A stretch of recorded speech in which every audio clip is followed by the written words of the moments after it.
Naisip mo na ba kung ano ang nangyayari kapag isang milyonaryo, nakilala sa kanyang malamig na asal at kawalang-galang, ang nagpapahiya sa tagapag-alaga ng kanyang pamilya sa publiko? Ang tila isang karaniwang episode ng kalupitan ay maaring magdulot ng isang hindi inaasahang pagliko ng kaganapan.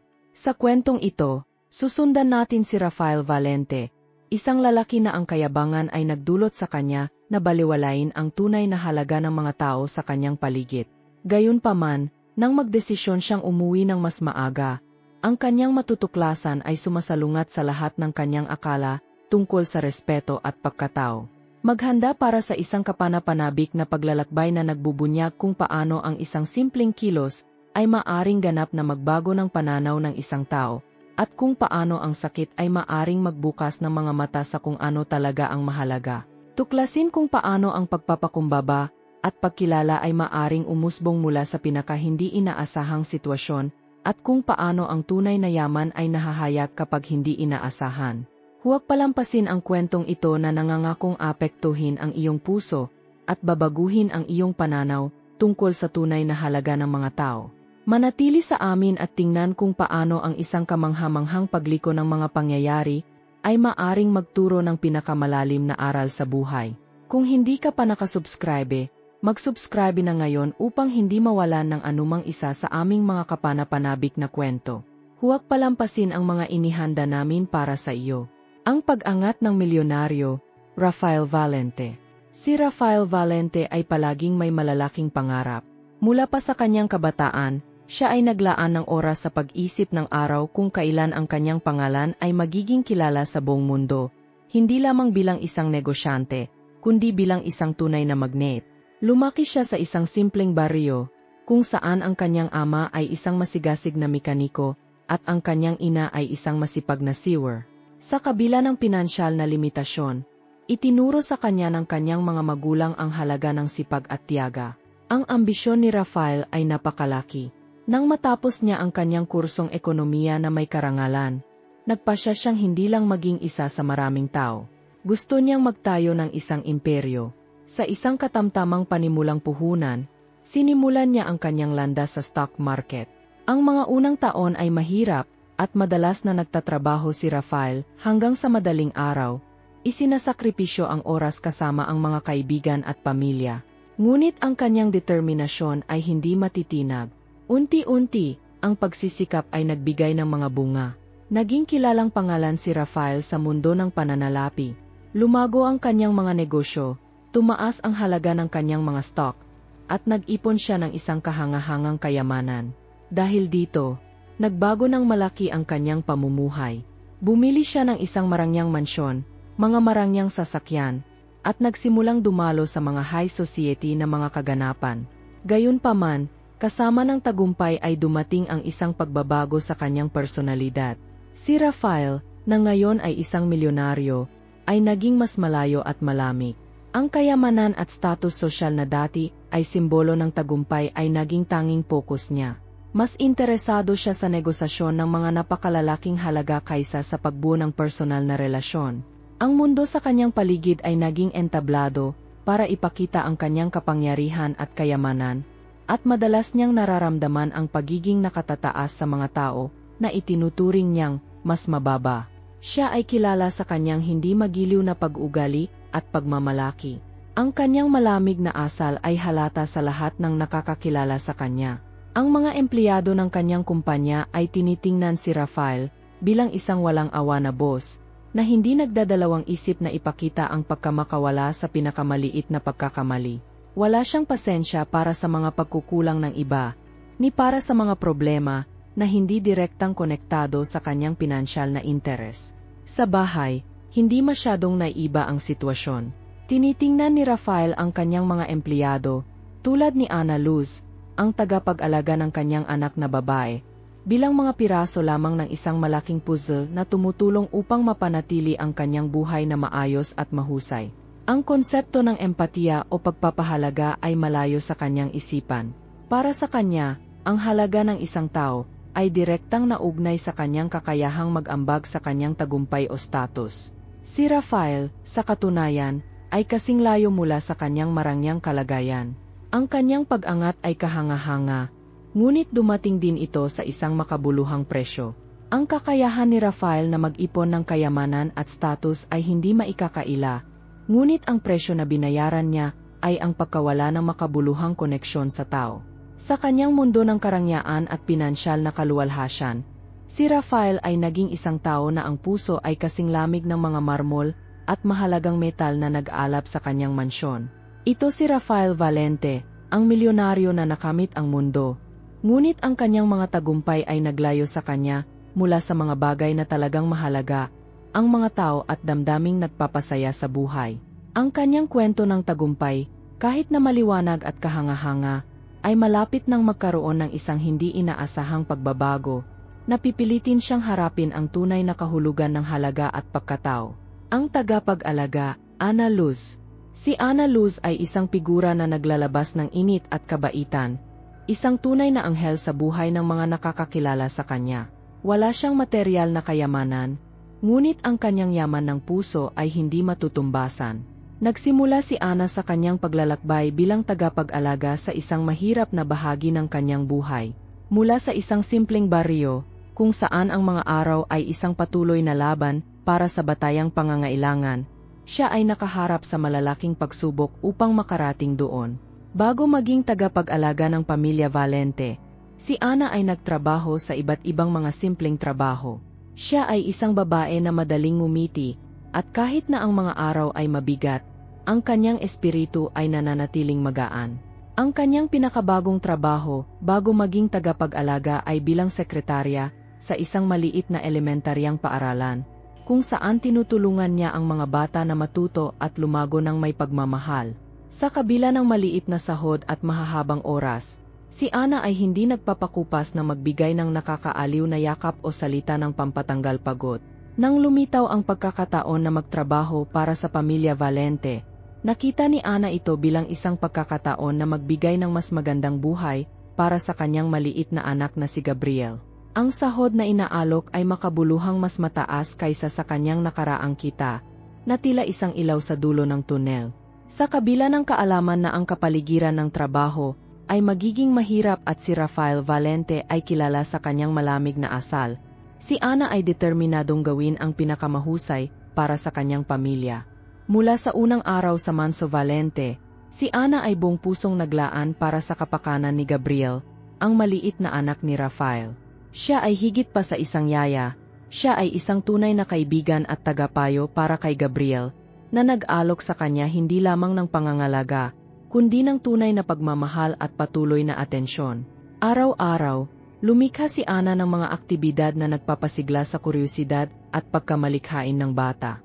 Dinadala niya ito sa parke, nagbabasa ng mga kwento bago matulog, at inihahanda ang kanyang pagkain na parang naghahanda siya ng handaan para sa isang hari. Kahit na may malugod na puso at dedikasyon, si Ana ay humarap sa isang kapaligiran na madalas ay hindi kumikilala sa halaga ng kanyang trabaho.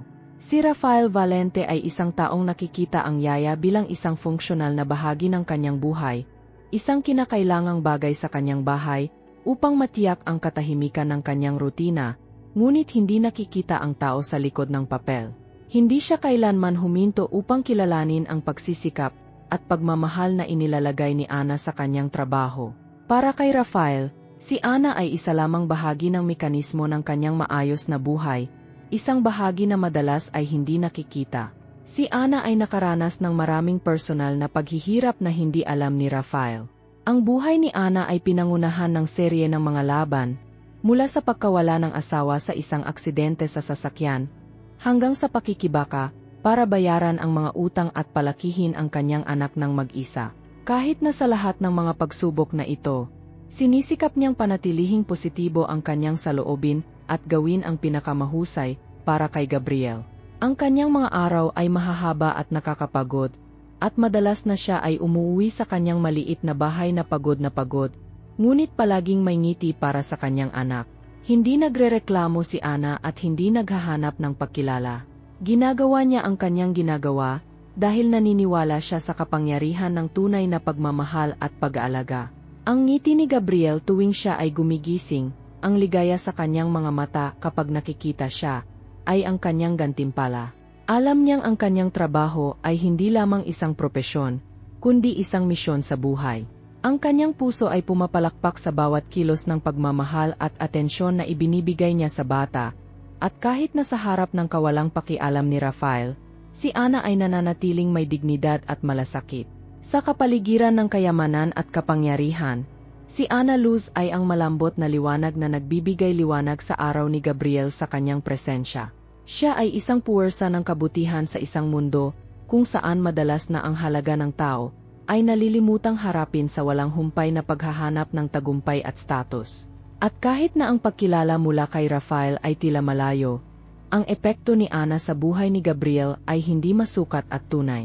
Ang araw ng paghamak, ito ay isang maulap at maulang umaga nang magsimulang mag-crumble ang araw para kay Ana Luz. Si Rafael Valente ay lalo pang abala. Ang kanyang pinansyal na imperyo ay nakaranas ng hindi inaasahang krisis, at siya ay determinado na kontrolin ang bawat detalye, kahit na nangangahulugan ito na ilabas ang kanyang frustration sa sinumang nasa paligid. Ang tensyon sa opisina ng Manso Valente ay ramdam. Si Ana Luz, tulad ng dati, ay ginagawa ang pinakamahusay na maaari upang mapanatiling tahimik ang kapaligiran para kay Gabriel. Naghanda siya ng espesyal na agahan para sa bata, na may kasamang paboritong pancake nito at isang baso ng sariwang orange juice. Si Gabriel ay nakaupo sa mesa, masaya habang kumakain, at si Ana ay nasa kanyang tabi, inaayos ang mantel ng mesa at tinitiyak na lahat ay perpekto. Si Rafael, na dumating ng maaga upang magtrabaho sa isang urgent na proyekto, ay dumaan sa silid na may mukha ng pag-aalala. Ang kanyang mga hakbang ay mabigat, at ang kanyang tingin ay matalim na parang mga talim. Siya ay nasa telepono, tinatalakay ang mga kritikal na detalye tungkol sa isang pamumuhunan, at ang pagkabigo na hindi agad maresolba ang problema ay nagsimulang makaapekto sa kanyang pag-uugali. Nang lumapit si Rafael sa mesa kung saan naroroon si Gabriel, napansin niya na ang inumin ng bata ay bahagyang natapon. Ang maliit na insidente, na walang kabuluhan para sa sinuman, ay tila naging sanhi ng galit ni Rafael. Nilapitan niya si Ana Luz na may pagtingin ng paghamak. Ang tono ng kanyang boses ay puno ng lamig at pagduduwal. Paano mo pinapayagan na maging ganito ang isang simpleng bagay? Sinabi ni Rafael, ang kanyang boses ay umabot sa buong silid.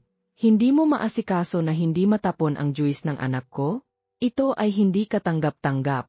Si Ana Luz, na sanay nang humarap sa mga kritisismo ni Rafael ng propesyonal, ay sinubukang manatiling kalmado. Lumapit siya upang linisin ang natapon. Sinisikap na magbigay ng mahinahong paliwanag. Pasensya na, Ginoong Valente.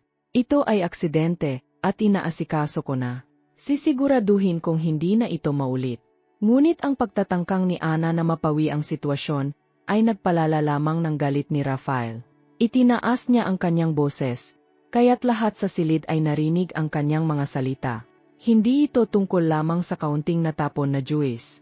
Ito ay tungkol sa iyong kakulangan sa pag-aalaga sa mga pangunahing bagay. Paano ako magtiwala na inaalagaan mo ang anak ko, kung hindi mo man lang mapanatiling malinis ang mesa? Ang paghamak kay Ana ay parang isang matalim na kutsilyo na dumaan sa kanyang puso. Ang mga tauhan ng Manso, na nasa paligid, ay hindi makaiwas na tingnan ang eksena, nararamdaman ang tensyon sa hangin. Ang bawat salita ni Rafael ay parang isang saksak, at si Ana ay lubos na nawasak sa brutal na mga kritisismo. Ang kanyang mukha ay pumuti, at ang mga mata, na karaniwang nagliliwanag ng init at kabutihan, ay ngayon ay puno ng pinipigilang luha. Sinubukan ni Ana na hindi hayaang mag-ibabaw ang kanyang emosyon, ngunit ang sakit ay matindi. Ang kahihiyan sa harap ng kanyang mga kasamahan, at ang pakiramdam ng pagkakahiwalay, ay dumating sa kanya ng malakas. Gumawa siya ng lahat ng makakaya upang mapanatili ang kanyang komposyur, at mabilis na umalis mula sa mesa. Sinusubukang itago ang mga luhang malapit ng pumatak. Hindi tumigil si Rafael. Patuloy niyang binatiko si Ana ng malakas, hindi iniisip ang nakasisirang epekto ng kanyang mga salita. Binibigyang diin niya kung paano, sa kanyang pananaw, ang anumang maliit na pagkakamali ni Ana ay isang pagsasalamin ng kakulangan sa dedikasyon at kakayahan. Ang pampublikong paghamak ay kumpleto, at si Ana ay nadama ang pagkakalungkot, Ang kanyang puso ay mabigat sa sakit at pakiramdam ng kawalang katarungan. Ang natitirang bahagi ng araw ay tinandaan ng isang mahinang katahimikan. Nagpatuloy si Ana Luz sa kanyang trabaho, ngunit ang kanyang isip ay malayo. Nahihirapan na harapin ang emosyonal na sakit na nararamdaman. Ang maliit na piraso ng pag-asa na nagpanatili sa kanya ng motibasyon ay tila nawala, pinalitan ng anino ng isang araw na mahirap kalimutan. Si Rafael, sa kanyang walang humpay na paghahanap ng perpeksyon, ay hindi napansin ang tunay na epekto ng kanyang kalupitan at patuloy na tumuon sa kanyang mga problemang pinansyal, hindi alam ang paghihirap na kanyang dulot. Natapos ang araw na si Ana Luz ay patuloy na malungkot at si Rafael, na hindi alam ang lawak ng pinsalang kanyang ginawa, ay nalulunod sa kanyang sariling mga alalahanin. Ang sandaling ito ng kalupitan ay hindi lamang nagmarka ng isang mababang punto sa buhay ni Ana, ngunit naghasik din ng mga binhi ng isang hindi maiiwasang pagbabago, na magiging maliwanag sa hinaharap. Ang insidente ng estrangherong peket. Sa isang araw na tila karaniwan lamang sa abalang routine ni Rafael Valente, isang hindi inaasahang pangyayari ang naganap. Ang Mansyon Valente ay puno ng mga tipikal na tunog ng isang abalang umaga, mga empleyado na nagmamadali mula sa isang bahagi ng bahay patungo sa iba, ang amoy ng bagong gising na kape sa hangin, at ang tunog ng nagmamadaling mga hakbang ni Rafael, habang siya ay tumatanggap ng isang serye ng mahahalagang tawag. Sa sala, kung saan isang maliit na mesa ang pinalamutyan ng isang vase ng mga bulaklak, at ilang mga dokumento na nakakalat, isang maliit at hindi kapansin-pansing paket ang iniwan ng isang tagapagdala. Ito ay isang simpleng paket, nakabalot sa brown na papel at may isang label mula sa isang hindi nagpapakilalang nagpadala. Ang tagapagdala, nagmamadali at walang gaanong formalidad, ay basta na lamang iniwan ang paket at mabilis na umalis, walang oras para sa mga tanong. Nang dumating si Rafael sa sala at nakita ang paket, agad niyang napansin na hindi ito para sa kanya. Ang pangalan sa address ay Ana Luz. Si Rafael ay nagbigay ng mabilis na sulyap sa paket. Napansin na wala namang bagay na partikular na interesante tungkol dito. Sa kaniyang isipan, isa lamang itong dadak sa mahabang listan na magawan na azo. Dapat ito ay personal na bagay niya. Naisip ni Rafael, hindi interesado. Marahil isang regalo mula sa isang kakilala o isang bagay para sa bahay.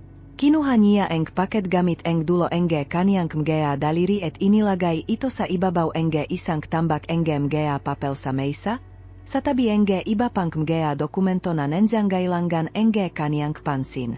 Nang walang masyadong pag-aksaya ng oras, nagbalik si Rafael sa kanyang trabaho, lubos na nalulubog sa mga komplikasyon ng kanyang mga pananalapi at sa patuloy na presyon upang mapanatili ang kanyang imperyo na umaandar ng maayos. Si Ana Luz, sa kanyang bahagi, ay abala sa kanyang pang-araw-araw na mga gawain.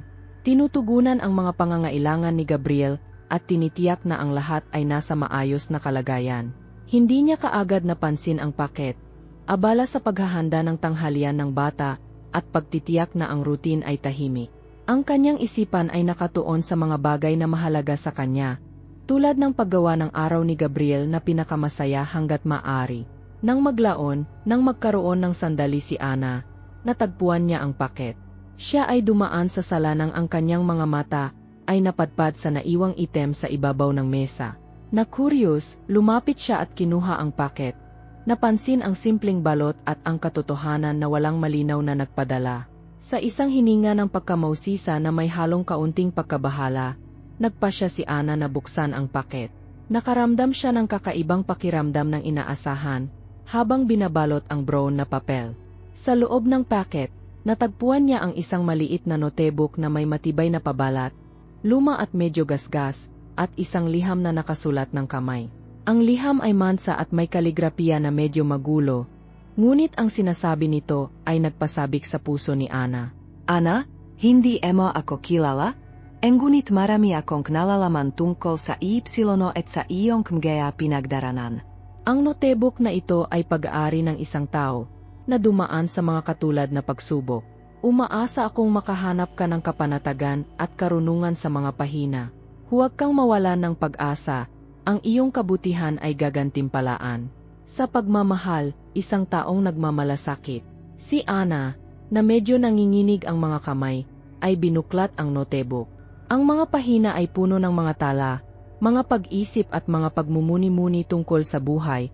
Ang ilan sa mga ito ay tila isang personal na pag-usap sa sinumang nagsulat. May isang nakakaaliw na pakiramdam sa mga salita at sa ideya na ang isang tao, kahit na isang estranghero, ay nag-isip sa kanya at sa kanyang pagsisikap. Para bang ang paket, kahit na simple, ay nagdadala ng mensahe ng pag-asa at suporta. Hindi alam kung sino ang nagpadala ng paket o ano ang kanilang mga kumpletong intensyon. Nakaramdam si Ana ng isang alon ng pagpapahalaga at isang hindi inaasahang gaan. Isa itong maliit na galante, ngunit malalim na humipo sa kanyang puso. Habang binabasa niya ang mga salita sa notebook, pakiramdam niya ay tila nakakatanggap siya ng isang mainit na yakap mula sa isang hindi kilala, isang paalala na ang kanyang kabutihan at pagsisikap ay hindi lumipas ng hindi napansin. Para kay Rafael Valente, ang packet ay walang kahulugan, isang simpleng item na naiwan. Ngunit para kay Ana Luz, ang notebook at ang liham ay isang sinag ng liwanag sa gitna ng dilim ng araw, isang paalala na ang kabutihan ay mayroon pa ring lugar sa kanyang mundo. Ang insidente ng estrangherong packet ay nagbukas ng isang layer ng pagkatao at empatiya na mahirap matagpuan sa kanyang pang-araw-araw na routine. Nag-alok kay Ana ng isang sulyap ng pag-asa na dadalhin niya sa pagharap sa mga darating na pagsubok. Ang desisyon na dumating ng maaga sa bahay. Isa itong mainit na Biyernes, eteng lungsod ay abala sa mga aktibidad habang ang mga tao ay naghahanda para sa katapusan ng linggo. Si Rafael Valente, gaya ng karaniwan, ay nakalubog sa isang bundok ng mga papel at mga tawag sa huling minuto. Ang kanyang opisina, isang marangyang silid na may mga bintana ng salamin na nag-alok ng panoramic na tanawin ng lungsod, ay puno ng mga dokumento at mga grapiko. Nagsimula nang magtagal ang hapon, at ang bigat ng mga responsibilidad ay tila nagiging mas mabigat para kay Rafael. Nawala na siya sa bilang ng oras, ang naipong pagkabahala sa mga kamakailang isyu sa pananalapi ay nagsimulang magpabahala sa kanya. Tulad ng dati, ang trapiko sa mga kalye ng lungsod ay tila magiging isang bangungot, na may mga pagbara na maaring gawing marapon ng stress ang kanyang paglalakbay pabalik sa bahay. Tumingin si Rafael sa orasan, napagtanto na mas huli na ito kaysa sa gusto niya. Ang pagnanais na makaiwas sa mabigat na trapiko at makakuha ng kaunting oras para sa kanyang sarili ay naging hindi mapigilan. Naisip niya kung gaano kasarap na makauwi ng mas maaga at marahil magkaroon ng oras upang magpahinga bago magsimula ang katapusan ng linggo. Nang hindi gaanong iniisip ang epekto, nagpasya siyang ito na ang pinakamainam na oras para gawin ang tila isang simpleng at praktikal na desisyon. Uwi na ako ngayon, aniya sa kaniyang asistant, nang walang karagdagang paliwanag. Dapat mas magaan na ang trapiko ngayon, at mas gusto kong iwasan ang kaguluhan ng rush hour. Sa isang mabilis na pakayos kaniyang mga papelet isang huling sulyap sa kaniyang mesa, kinuha ni Rafael ang kaniyang mga aroyarianet umalis mula sa opisina. Hindi naisip na ang desisyong ito na umuwi ang mas maaga ay magdudulot ang isang serif ang mga pangyayari na hindi niya kailanman naisip. Habang nagmamaniho, tinamasa ni Rafael ang kaluwagan ng trapiko. Ang kanyang isipan ay naglalakbay sa pagitan ng mga pag-isip ng isang tahimik na katapusan ng linggo at ang mga alalahanin na patuloy na bumabagabag sa kanya. Siya ay nasa daan pabalik sa kanyang marangyang mansyon, na matatagpuan sa isang sopistikadong distrito, nakapalibot sa mga maayos na hardin at mataas na pader na nagbibigay ng privacy. Pagdating ni Rafael sa bahay, napansin niya ng mansyon ay kakaibang tahimik. Pumasok siya sa pangunahing pinto, ang kanyang mga hakbang ay tiyak at ang kanyang anyo ay relasado. Inaasahan na makikita ang pamilyar na kapaligiran. Ang katahimikan ay tila nakakaabala, at ang unang bagay na napansin niya ay ang kawalan ng karaniwang masiglang tunog ni Gabriel na naglalaro sa sala. Tinawag ni Rafael si Ana Luz, ngunit walang agad na sagot. Nararamdaman ang kaunting pag-aalala, nagpasya siyang maglakbay sa loob ng bahay. Habang naglalakad siya sa mga koridor na elegante at marangal ang dekorasyon, isang damdamin ang lumalaking pakasa ang nagsimulang bumalot sa kanya. Sa wakas ay nakarating siya sa silid kung saan karaniwang inaalagaan ni Ana si Gabriel, at ang tanawin sa harap niya ay pumigil sa kanya sa isang sandali. Si Ana Luze ay nakaipo sa sahig, sa tabi ni Gabriel, na may malungkot na ekspresyon at mga mata na namamaga mula sa pakiyak. Sinusubukan niyang galivin ang bata, ngunit ang ekspresyon ni Jeka walang pag-asa sa kaniyang mukha ay malinaw. Sa kaniyang harapan, ang sala ay magulo, na may mga laruan na nakakalat ang misteryosong notebook na kaniyang natanggap kanina ay bukas sa kaniyang tabi. Si Rafael, na hindi pa rin lubos na naunaan ang nangyari, ay dahan-dahang lumapit. Napansin ni Ana ang kanyang presensya, na agad na tumayo. Sinusubukang punasan ang mga luha mula sa kanyang mga mata at mag-recover. Nakita ni Rafael ang pangungulila sa kanyang mukha, at nakaramdam ng isang panggising ng pag-aalala. Nang hindi nais na magtanong pa, nagpasya siyang imbestigahan ang nangyari. Si Ana, na may tinik na nanjinginik sa damdamin, ay ipinaliwanag na ang notebook at liham na natanggap ay naging hindi inaasahang pinagmumulan ang kaginhawahan. Ibinahagi niya kung paano ang pakite at ang mga salita nito ay humipo sa kanyang puso sa isang oras ng pangangailangan. Sa buong araw, sinubukan niyang ipakita kay Gabriel kung paano maaring maging mabait at puno ng pag-asa ang mundo, sa kabila ng mga pagsubok. Ang hindi inaasahang pagdating ni Rafael, at ang pagkaabala sa sandaling iyon, ay nag-iwan ng malalim na marka sa kanya. Napagtanto niya na ang tila simpleng desisyon na umuwi ng mas maaga ay nagbukas ng isang bagay na hindi niya napansin noon. Ang kabigatan at paglayo na kanyang ipinakita sa kanyang profesional na buhay ay ngayon ay nahaharap sa katotohanan ng pagsisikap, dedikasyon, at tunay na pagmamahal ni Ana Luz. Sa pagtinjing kay Ana at Gabriel na magkasama, nakaramdam si Rafael enge isang bigat enge pagkakasala at isang bagong pananaw tungkol sa kang ano ang talagang mahalaga. Ang hindi inaasahang pagkikita ay nagpuasaliksik sa kaniyang sariling mga prioridad at kampano ang buhay na kaniyang itinayo, sa lahat ang kaniyang yaman at tagumpay, ay nagpuapabaya sa mga pangunahing aspeto ang pagkatao at empatiya. Ang desisyon ni Rafael na umuwi ang mas maaga, isang simpleng at praktikal na pagpili, ay naging isang turning point sa kanang personal na paglalakabea. Ang araw na ito, na nagsimula bilang isang pagtatangkang iwasan ang trapiko, ay naging isang sandali ng sariling pagsusuri at pagbabago.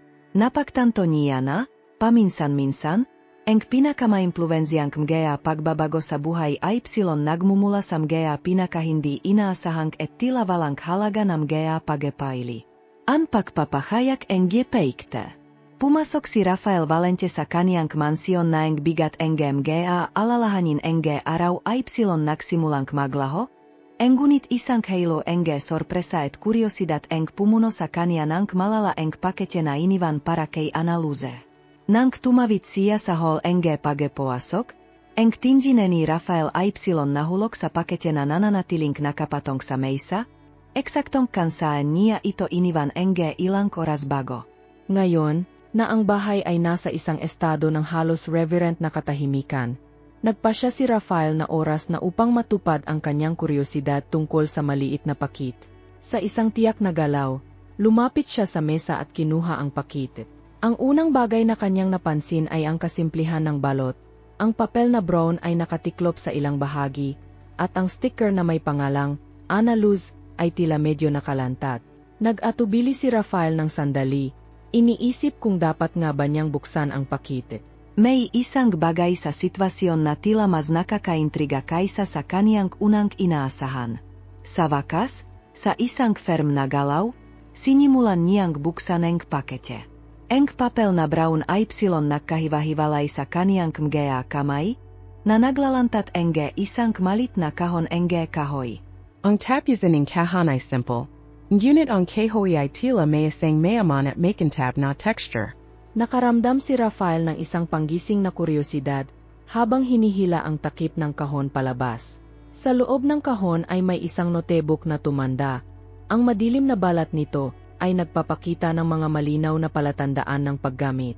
Sa tabi ng notebook, isang liham ang maingat na nakato.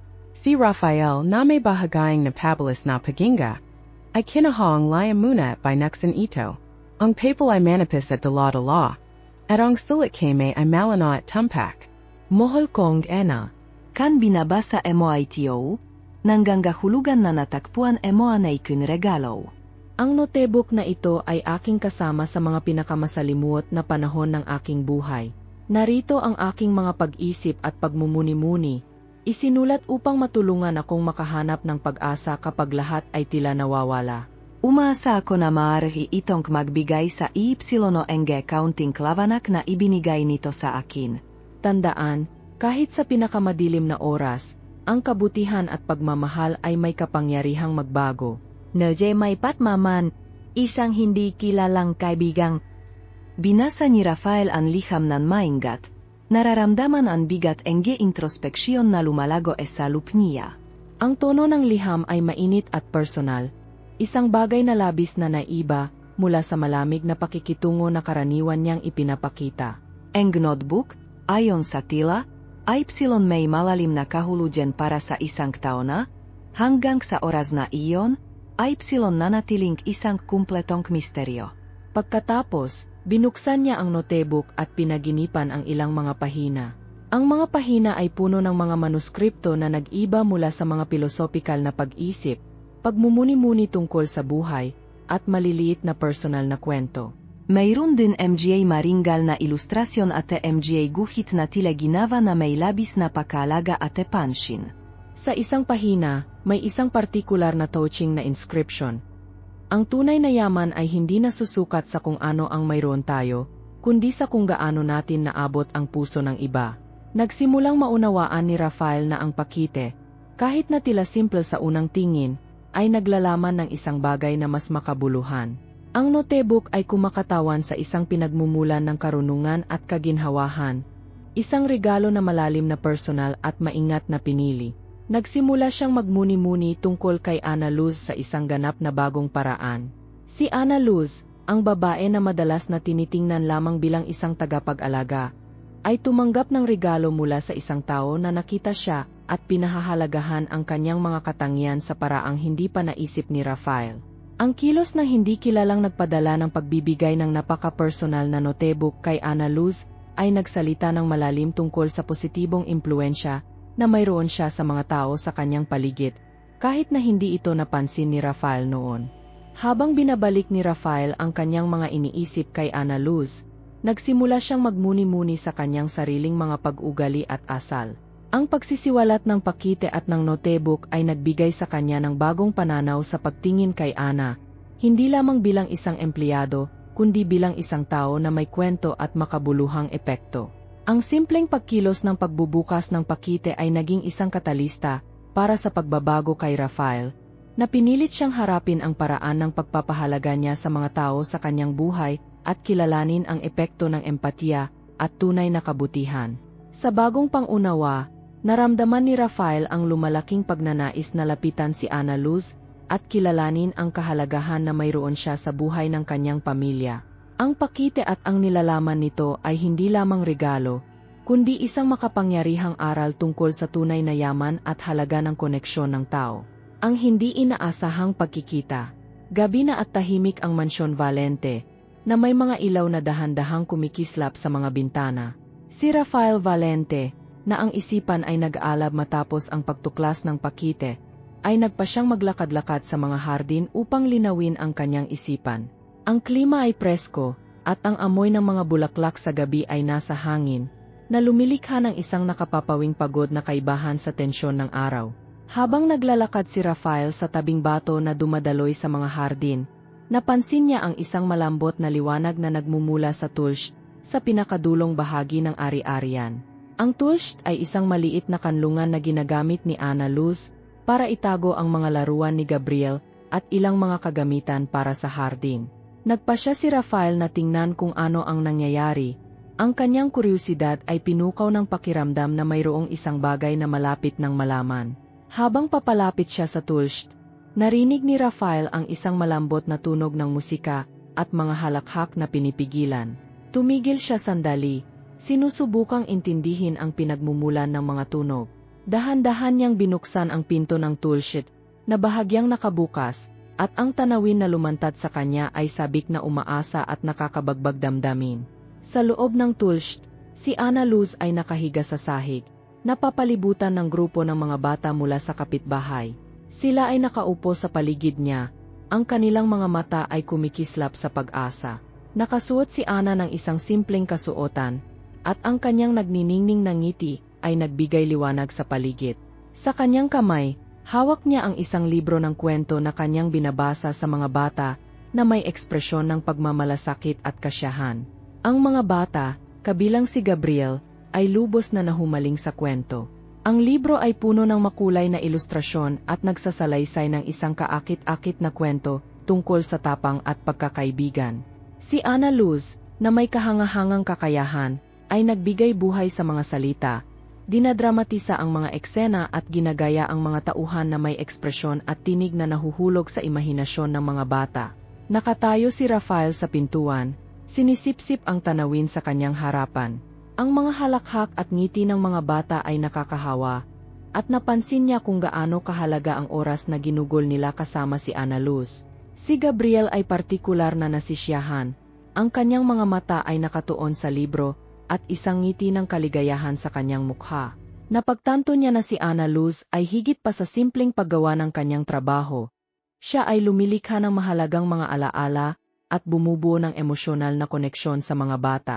Sa isang sulok ng tulsht, napansin din ni Rafael ang isang improvisadong mural na ginawa gamit ang mga guhit at collage ng mga bata, na kumakatawan sa kanilang sariling interpretasyon ng mga kwento na isinasalaysay sa kanila ni Ana Luz. Mayroong isang kahangahangang at dedikadong trabaho roon, na nagpapakita ng pagkahilig at pagmamahal na inilalagay ni Ana sa kanyang mga gawain. Ang tanawin ay malalim na umantig kay Rafael. Nakita niya si Ana Luz hindi lamang bilang empleyado na madalas niyang binabaliwala, kundi bilang isang tao na may tunay at positibong epekto sa buhay ng mga tao sa kanyang paligid. Ang kilos ni Ana, ang kanyang dedikasyon sa paglikha ng isang maginhawa at nakaka-inspire na kapaligiran para sa mga bata, ay nagpakita ng isang malalim na makatawid na bahagi ng kanyang pagkatao na hindi pa talaga niya napansin noon. Habang pinapanood ni Rafael si Ana Luz na nakikipag-ugnayan sa mga bata, nagmuni-muni siya sa kanyang sariling mga aksyon at asal. Naalala niya kung paano niya tinratong si Ana Luz at kung gaano siya kadalas na hindi pinapansin. Ang kaibahan sa pagitan ng paraan ng pagtingin niya sa kanya at ang positibong epekto na mayroon siya sa buhay ni Gabriel at ng mga bata ay nagbigay kay Rafael ng pakiramdam ng pagkakasala at pagsisisi. Napagtanto niya na nabawasan niya ang halaga ni Ana Luz at ang tunay na kakanyahan ng kanyang karakter.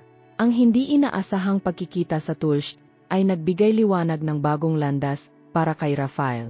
Naintindihan niya na, sa kabila ng lahat ng kanyang yaman at tagumpay, siya ay nakalimot sa halaga ng tao at kapangyarihan ng maliliit na pagkilos ng kabutihan at dedikasyon. Ang karanasan ay nagbigay sa kanya ng malalim na pagmuni-muni sa paraan ng paggamot niya sa mga tao, at kung paano ito sumasalamin sa kanyang sariling buhay. Nagpasya si Rafael na kailangan niyang magbago. Gusto niyang kilalanin at pahalagahan ang mga kontribusyon ni Ana Luz at ng mga tao sa kanyang paligid sa isang mas makabuluhang paraan. Ang kilos ni Ana, ang pagbibigay ng mga kwento at paglikha ng isang kapaligiran ng pagmamahal at kasiyahan para sa mga bata, ay hindi lamang bahagi ng kanyang trabaho, ito ay isang pagpapahayag ng kung sino talaga siya. At ito ay isang bagay na determinado si Rafael na hindi na muling baliwalain. Ang pagbabago ni Rafael. Ang eksena na nasaksihan ni Rafael sa tulsht ay nagdulot ng isang bagyo ng emosyon sa loob niya. Habang ang mga bata ay nagsimulang maghiwa-hiwalay, nagpapasalamat kay Ana Luz para sa isa pang mahiwagang gabi, nanatili si Rafael doon, lubos na immersed sa kanyang mga iniisip. Ang kababaang loob at pag-aruga na ipinakita ni Ana ng natural ay isang matinding kaibahan sa paraan ng pagtrato niya sa mga tao sa kanyang paligid, lalo na kay Ana Luz. Noong gabing iyon, habang naghahanda si Rafael na matulog, ang kanyang isipan ay malayo sa kanyang mga problema sa pananalapi at pang-araw-araw na hamon. Malalim niyang pinagnilayan ang eksena na kanyang nasaksihan. Ang paraan ng pagdedikar ni Ana Luz ng kanyang oras at enerhiya, nang hindi humihingi ng pakilala, ay nagpapakita ng isang kabutihan at pagiging bukas palad na hindi pa talaga niya na-appreciate. Ang simpleng pagkwento ng mga kwento sa mga bata, isang bagay na tila walang halaga, ay may napakalaking halaga na kanyang pinabayaan.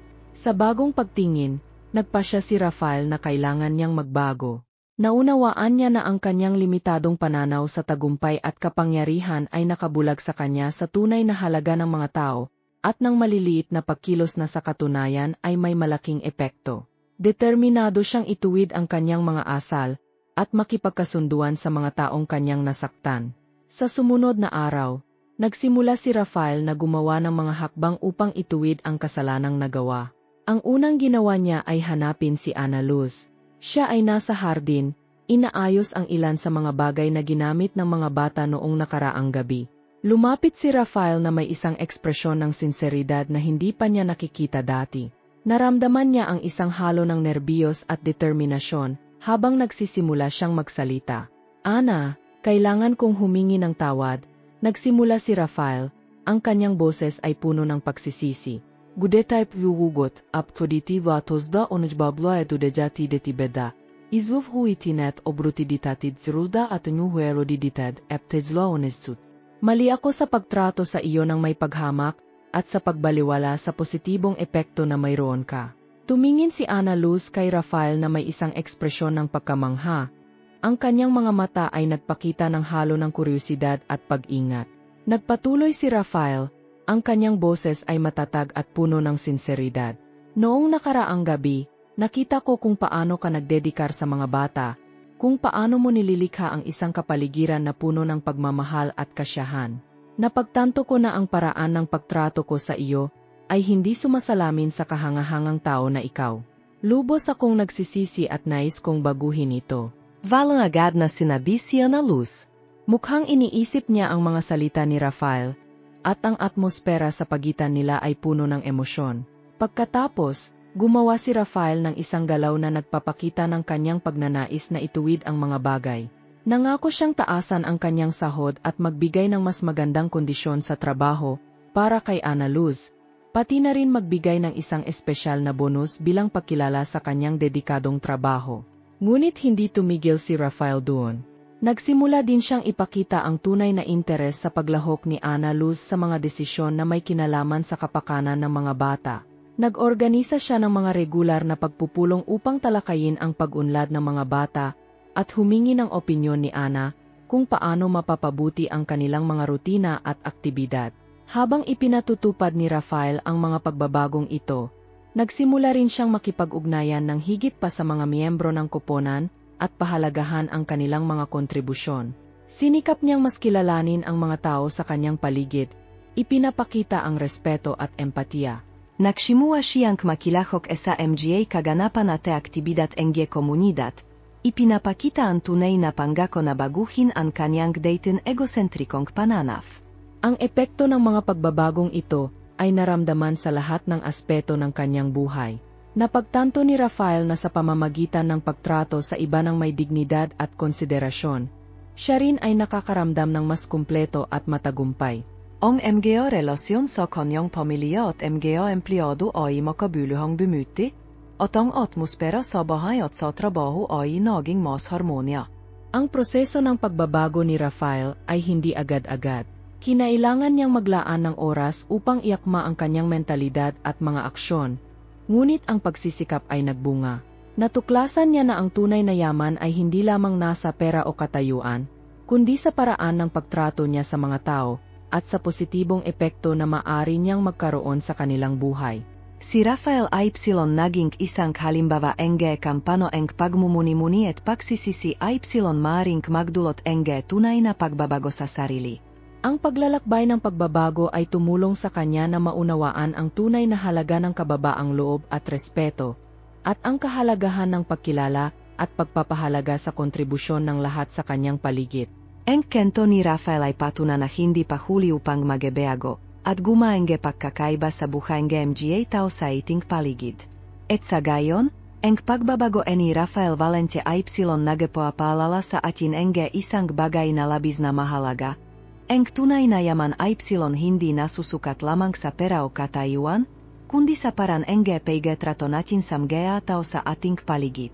Ang paglalakbay ni Rafael ay nagpapakita kung paano ang isang simpleng pagkilos ng pagmumuni-muni at pagsisisi ay maaring magdulot ng makabuluhan at positibong pagbabago sa ating buhay at sa buhay ng mga taong ating natatamaan. Habang pinapanood ang dedikasyon at pag-aruga ni Ana Luz, si Rafael ay napilitang harapin ang kanyang sariling mga asal at kilalanin ang tunay na halaga ng mga tao sa kanyang buhay. Ang personal na pagbabagong ito ay hindi lamang nagpa-improve sa kanyang relasyon kay Ana Luz at sa kanyang pamilya, kundi nagbigay din neje bagong pananaw sa kahalagahan neje kababanglo at respeto. Umasa kami na ang kwento ni Rafael ay magbibigay inspirasyon sa ayaw na pakisipan kan paano emo pinahalagahan ang MGA tao sa iyong paligid at kilalanin ang kahalagahan ng bawat kontribusyon, gaano men ay tiyo kalit. Hindi pa huli upang magbago at gumawa ng pagkakaiba sa buhay ng isang tao. At minsan, ito ang kailangan natin upang maging mas mabuting bersyon ng ating mga sarili. Kan nagustuhan emo ang kwentong kay tiyo at naizmon makite pa ang MGA inspiradong nilalaman na tulad nito, huwag kalimutang mag-subscribe sa channel. Ay enable ang mga notification upang manatiling updated sa aming mga bagong video at ishare ang video na ito sa iyong mga kaibigan at pamilya na maaring makinabang din sa mga mahahalagang aral na ito. Iwan ang iyong komento sa ibaba at sabihin sa amin kung ano ang iyong iniisip tungkol sa kwento. Ang iyong opinion ay napakahalaga sa amin at tumutulong sa amin na lumikha ng higit pang nilalaman na tiyak mong magugustuhan. Salamat sa panonood at hanggang sa susunod na video.